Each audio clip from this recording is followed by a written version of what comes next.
www.hazratfirozmemon.org 27ویں شب کے بارے میں بار بار اعلان ہوتا رہتا ہے. حضرت شیخ الاسلام حضرت مفتی تقی عثمانی صاحب دامت برکاتہم کا یہ بیان ہے، پرانا بیان ہے 1992 کا.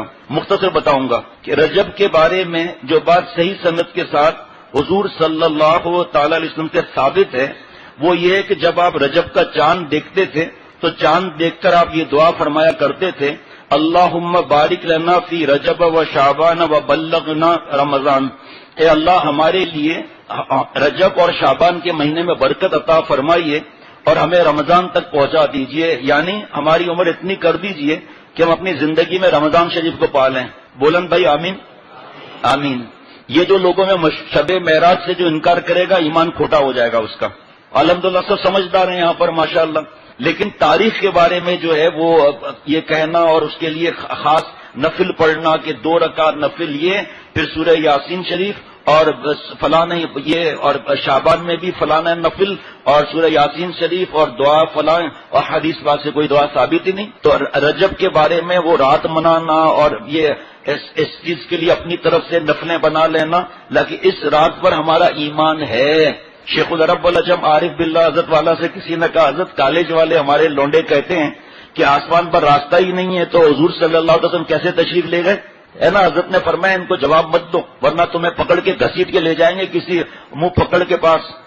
ڈاکٹر صاحب، پروفیسر صاحب قرآن پاک کا تفسیر کر رہے ہیں اور جناب پتہ نہیں کیا کیا.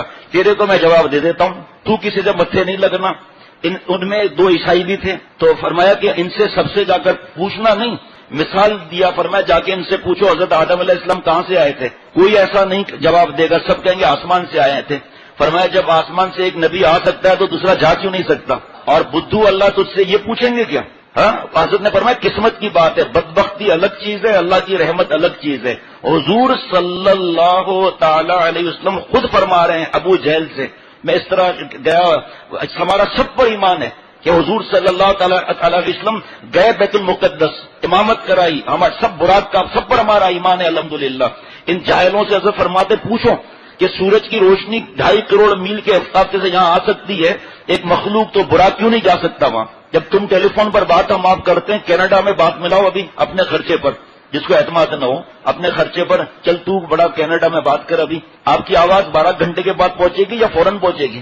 فوراً پہنچے گی نا. 12 گھنٹے، اور وہ بھی ڈائریکٹ فلائٹ ہو تو 12 گھنٹے سے آواز نہیں پہنچی، 12 سیکنڈ میں بھی نہیں پہنچی، ابھی جو کا ابھی پہنچا. جب تم نے یہ آلے بنایا تو اللہ تعالیٰ کے پاس برات کیسا ہوگا؟ تو ابو جہل کو حضور صلی اللہ علیہ وسلم نے ساری تفصیل بتائی کہ اس طرح میں گیا، جنت دوزخ دیکھی، 5 نمازیں فرض ہوئی وغیرہ. یہ بکواس کرتا ہوا چلا گیا. قسمت دیکھنا. اور ابو جہل کو حضرت ابو بکر رضی اللہ تعالیٰ عنہ ملے. وہ تو بے ادبی سے بات کی ہم نہیں کریں گے. اے ابو بکر سنتے ہو رضی اللہ تعالیٰ عنہ، کیا آپ کے دوست یا جو بھی اس نے کہا کہ ہم تو ادب سے کہیں گے حضور صلی اللہ تعالی وسلم یہ فرما رہے ہیں. فرمایا تو شک کی کیا بات ہے، ہم تو اس سے بڑی بات پر لبیک کہتے ہیں. صدیق کا لقب ملا حضرت ابو بکر صدیق رضی اللہ تعالیٰ عنہ. میرے پیارے شیخ فرماتے ہیں قسمت کی بات ہے. ایک تو حضور صلی اللہ علیہ وسلم خود فرما رہے ہیں جن کے پاس یہ بدبخت امانتیں رکھواتا تھا، اور ایک جھوٹا اور حضرت ابو بکر صدیق رضی اللہ تعالیٰ کو ساری بات کہہ رہا ہے کہ ہم ایمان لاتے ہیں. اس میں کون سی بڑی بات ہے؟ یہ ہم تو اس سے بڑی بات کا ابھی ایمان لاتے ہیں. اس سے آپ خود اندازہ لگا لیجئے. حضرت شیخ الاسلام دامت برکاتہم فرما رہے ہیں کہ اگر شب معراج بھی شب قدر کی طرح کوئی مخصوص رات ہوتی تو آپ صلی اللہ علیہ وسلم سے ہمیں ضرور اس کا پتہ چلتا. اس میں یہ عظیم الشان واقعہ پیش آیا جس میں اللہ تعالیٰ نے نبی کریم صلی اللہ تعالی وسلم کو یہ مقام قرب عطا فرمایا اور اپنے بارگاہ میں حاضری کا شرف بخشا اور امت کے لیے نمازوں کا تحفہ بھیجا. بے شک وہ رات بڑی عظیم الشان تھی اور قرآن پاک میں اس کا ذکر ہے 15 پارے میں. اور فرمایا کہ اس کے بارے میں کوئی شک نہ کرے، لیکن اس کو منانے کا اہتمام کرنا اور راتوں کو جگانا، حالانکہ نفلی عبادت تو چھپ کر کرنی چاہیے. اور حضرت فرماتے تھے نفلی عبادت خود گھر میں بھی کیا کرو تاکہ پوتے پوتیاں، نواسے بیٹی بیٹیاں چھوٹے دیکھیں ہمارا ابا سجدے میں کچھ رو رہا ہے، ہمارا ابا دعائیں مانگ رہا ہے. اور اسی طرح روزے کے بارے میں حضرت فرما رہے ہیں کہ صحیح سند سے کوئی روایت ثابت نہیں. جب حضرت عمر فاروق رضی اللہ تعالیٰ عنہ کو پتا چلا کہ لوگ اس طرح روزے رکھ رہے ہیں تو فوراً گھر سے باہر نکل پڑے امیر المومنین رضی اللہ تعالیٰ عنہ، اور ایک ایک شخص کو جا کر زبردستی فرماتے کہ تم میرے سامنے کھانا کھاؤ. اور اس بات کا ثبوت دے کہ تمہارا روزہ نہیں. جب اس میں حضور صلی اللہ تعالی حضرت عمر رضی اللہ تعالیٰ نے بتلا دیا کہ خرابی یہ ہوئی کہ اس دن کے اندر روزہ رکھنا اللہ تعالیٰ نے نہیں فرمایا, حضور صلی اللہ تعالی وسلم نے نہیں فرمایا, تو خود ساختہ اہتمامی خرابی کی جڑ ہے. بس حضرت فرما رہے ہیں کہ بار بار عرض کر چکا ہوں, سارے دین کا خلاصہ اتباع ہے کہ ہمارا حکم مانو. 2-3 باتیں عرض کر دیتا ہوں جلدی. حضرت مفتی عاشق الہی صاحب رحمۃ اللہ نے لکھا ہے کہ حضرت انس رضی اللہ تعالیٰ عنہ سے روایت ہے کہ رسول اللہ صلی اللہ تعالی علیہ وسلم نے ارشاد فرمایا, جس رات مجھے سیر کرائی گئی اس رات میں نے کچھ لوگوں کو دیکھا جن کے ہونٹ آگ کی کینچیوں سے کاٹے جا رہے تھے. میں نے جبرائیل سے دریافت کیا کہ یہ کون لوگ ہیں؟ انہوں نے جواب دیا کہ یہ میں خاص 2-3 باتیں بتا رہا ہوں جس کا اللہ کرے سب باتوں پر اثر ہو, اللہ کرے ایک بات بھی ایسی نہ ہو جو اثر نہ ہو, لیکن میں چونکہ اپنی نیت کر کے خود بیٹھتا ہوں اس لیے وہی اس وقت صرف وہی بتا رہا ہوں. میں نے جبرائیل سے دریافت کیا کہ یہ لوگ کون ہیں؟ انہوں نے جواب دیا کہ یہ آپ صلی اللہ تعالی علیہ وسلم کی امت کے خطیب ہیں جو لوگوں کو بھلائی کا حکم دیتے تھے اور اپنی جانوں کو بھول جاتے تھے. اور ایک روایت میں ہے کہ آپ صلی اللہ تعالی علیہ وسلم کی امت کے خطیب ہیں جو باتیں کہتے ہیں جن پر خود عامل نہیں, اور اللہ کی کتاب پڑھتے ہیں لیکن عمل نہیں کر رہے. یہ حدیث بات تو میں پچھلے جمعرات کو سنا چکا ہوں کہ تانبے کے ناخن سے نوچ رہے ہیں اپنے آپ کو یہ غیبت کرنے والے. آپ صلی اللہ تعالی وسلم کا گزر ہوا کہ سر پتھروں سے کچلے جا رہے تھے, کچلے جانے کے بعد پھر ویسے ہی ہو جاتے تھے جیسے پہلے تھے. اسی طرح سلسلہ جاری تھا, ختم نہیں ہوتا تھا. یہ لوگ وہ تھے جو نماز میں کاہلی کرتے تھے اور سوتے رہ جاتے تھے. ہمارا اپنا حال فجر میں کیا ہے خود ہی دیکھ لیں. پھر ایک قوم پر گزر ہوا جن کی شرمگاہوں پر آگے اور پیچھے چھیٹڑے لپٹے ہوئے اور اونٹ اور بیل کی طرح چڑھتے ہیں, اور زقوم یعنی کانٹے دار اور خبیث درخت اور جہنم کے پتھر کھا رہے ہیں اور آگ کے کانٹے ہیں. آپ صلی اللہ تعالی وسلم نے پوچھا یہ کون لوگ ہیں؟ جبرائیل علیہ السلام نے کہا یہ وہ لوگ ہیں جو اپنے مال کی زکوٰۃ نہیں دیتے. پچھلے جمعے کو بیان ہوا تھا وراثت نہ دینے کے بارے میں قرآن پاک اور احادیث مبارکہ سے. اس بار بھی یہی ارادہ ہے لیکن آپ دعا کریں. پھر ایک ایسی قوم پر گزر ہوا جن کے سامنے ایک ہانڈی میں پکا ہوا گوشت ہے, ایک ہانڈی میں کچا اور سڑا ہوا گوشت ہے. یہ لوگ سڑا ہوا گوشت کھا رہے ہیں, پکا گوشت نہیں کھا رہے. آپ صلی اللہ تعالی علیہ وسلم نے دریافت کیا یہ کون لوگ ہیں؟ جبرائیل نے کہا یہ آپ کی امت کا وہ شخص ہے جس کے پاس حلال اور طیب عورت موجود ہے مگر وہ زانیہ اور فاحشہ عورت کے ساتھ شب باشی کرتا ہے اور صبح تک اس کے پاس رہتا ہے. اور یہ امت کی وہ عورت ہے جو حلال اور طیب شوہر کو چھوڑ کر کسی زانی اور بدکار شخص کے ساتھ رات گزارتی ہے. میری ماں بہن بہو بیٹیوں, کوئی ہفتہ ایسا خالی نہیں ہے جس میں 4-5 ای میل اور خط نہ آتے ہوں کہ شادی شدہ بچوں کی مائیں نامحرم کے ساتھ باتیں کر رہی ہیں اور میسج بھیج رہی ہیں اور ان کو فوٹو اپنا بھیج رہی ہیں, اور کتنی ماں بہن بہو بیٹیاں بلیک میل ہو رہی ہیں. اور وہ بچیاں جو بیٹیاں ہماری خط لکھ رہی ہیں, مجھے خط کون لکھے گا؟ جو بیان سننے والے ہیں, بیان سننے والیاں ہیں, جس کو گناہ چھوڑنا ہے. لیکن شیطان نے اس میں ایسی چٹنی لگائی دی ہے فلموں کے اندر اور ان چیزوں میں, شوہر حلال نعمت کو چھوڑ کر اور بیت الخلاؤں میں 1.5 گھنٹہ بات کرنا, اللہ معاف فرمائے کسی بہانے سے جانا اور ان سے ملنا. بتاؤ کیسا عذاب لکھا ہے یہ, اور سکون چین اطمینان تو مل ہی نہیں سکتا. ویلیوم 5 ویلیوم 10 منہ پر کباب ہوگا, دل پر عذاب ہوگا. میں اپنے آپ سے کہتا ہوں, آپ سب سے کہتا ہوں, اپنے بہو بیٹیوں سے کہتا ہوں, اللہ نے ہمیں اس لیے پیدا کیا ہے کیا ہمارے بدکاریوں کا اور ذلیل حرکتوں کا اثر ہمارے اولاد پر نہیں ہوگا؟ تبارک الذی, عالی شان برکت والی ذات ہے اللہ تعالیٰ کی, ایسی برکت والی ذات ہے. حضرت فرماتے تھے جو گناہ نہ کر کے اللہ کا نام لیتا ہے تو اس کے کھانے میں, اس کے کپڑے میں, اس کے لباس میں, اس کی ٹوپی میں, اس کے بستر میں, اس کے در و دیوار میں, اس کے پردے میں, چادر میں, ہر چیز میں اللہ برکت ڈال دیتے ہیں. تو ہماری لعنتوں کا اثر ہماری اولاد پر نہیں ہوگا, ہمارے بیوی بچوں کا اثر نہیں ہوگا. اے میری ماں, تو پہلا مدرسہ ہے, جب تو چھپ کر بھلے کر تیرے چہرے پر لعنت نہیں برسے گی, تیری زبان میں اثر ہوگا. تو تیری ہمت کیسی تھی نامحرم سے جا کر ملنے کی؟ شرم نہیں آتی؟ حیا اور غیرت ختم ہو گئی. حضرت مجدد فرماتے ہیں کہ حیا اور غیرت قریب قریب تمام گناہوں کا محافظ ہے, تمام گناہوں کی محافظ ہے حیا اور غیرت. فرمایا کہ تجربہ ہے کہ جس کی حیا اور غیرت ختم ہوتی ہے وہ گناہ کرتا ہے, اور تجربہ ہے کہ جس میں حیا اور غیرت ہوتی ہے چھوٹے چھوٹے گناہ اسے بڑے نظر آتے ہیں. اور وہ فکر کرتا ہے. اور فرمایا اگر دیکھا جائے اور علماء سے پوچھا جائے تو حیا اور غیرت ایمان کا بھاری شعبہ ہے. یہ موبائل نے دیا، چاہے شادی شدہ ہو یا نہ ہو، چاہے دادی ہو چاہے اماں ہو، چاہے بیٹی ہو یا بہن ہو، یہ دوزخ کا راستہ ہے. یہ نہ گھر سے بھاگنا، ماں باپ کی عزت خطرے میں ڈالنا، ان کے ہارٹ اٹیک کرانا، کورٹ میرج کرنا، اللہ کی نافرمان، حضور صلی اللہ علیہ وسلم کی نافرمان. اور کتنے واقعات ہیں 2-3 مہینوں کے بعد بغیر نے رس چوسا پھولوں کا اور بھاگ گئے. اب نہ یہاں نہ وہاں، کہیں کے نہیں رہے. اور بیوقوف ماں باپ ان کو گلے بھی نہیں لگاتے. ارے بیوقوف، جب شوہر نے چھوڑ دیا، اب تو نے اگر اسے چھوڑ دیا تو اس کی زندگی کیسے گزرے گی؟ سوچ. تو خود اس کو اب دوزخ کے راستے میں ڈال رہا ہے. غلطی ہو گئی، انسان ہے، تجربہ ایسا ہوا کہ رو رہی ہے بیچاری. کتنی بڑی تباہی کی بات ہے کہ چپ کے گناہ کر رہے ہیں، نامحرم سے باتیں ہو رہی ہیں، فوٹو. میں آپ سے عرض کروں، بڑی تعداد میں ہماری بہو بیٹیاں بلیک میل ہو رہی ہیں. تصویر بھیجی، اب بلیک میلنگ شروع ہو گئی. پتا ہے گھر کا ماحول کیسا ہے؟ اب کم کپڑے کے ساتھ تصویر بھیج، اس طرح کمینے پن کے ساتھ، ورنہ تصویر کو جاری کر دوں گا. اچھا وہ بھی تصویر جاری کر دی. اگلا اسٹیج اور کمینے پن کا آ گیا. یہ ویب کیمرے کے کیا کمینے پن ہے؟ میں ملک کا نام نہیں لوں گا. ایک ملک میں شوہر صاحب، بیوی دوسرے ملک میں.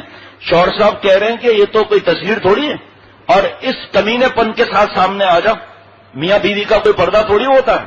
ارے نالائق، ہمیں بھی پتا ہے پردہ نہیں ہوتا، لیکن تم کمرے میں ہو، کمرے کے باہر تو حرکت نہیں کرتے ہو. یہ کیسی کمینے حرکت کر رہے ہو؟ اور میری ماں بہن بہو بیٹی، اس نالائق نے اس کو ٹیپ کر لیا، موبائل میں ڈال دیا، موبائل گم ہو گئی، چوری ہو گئی، یا کسی نے کوڈ بریک کر کے وہاں سے وہ سارا نکال دیا مواد اور شائع کر دیا.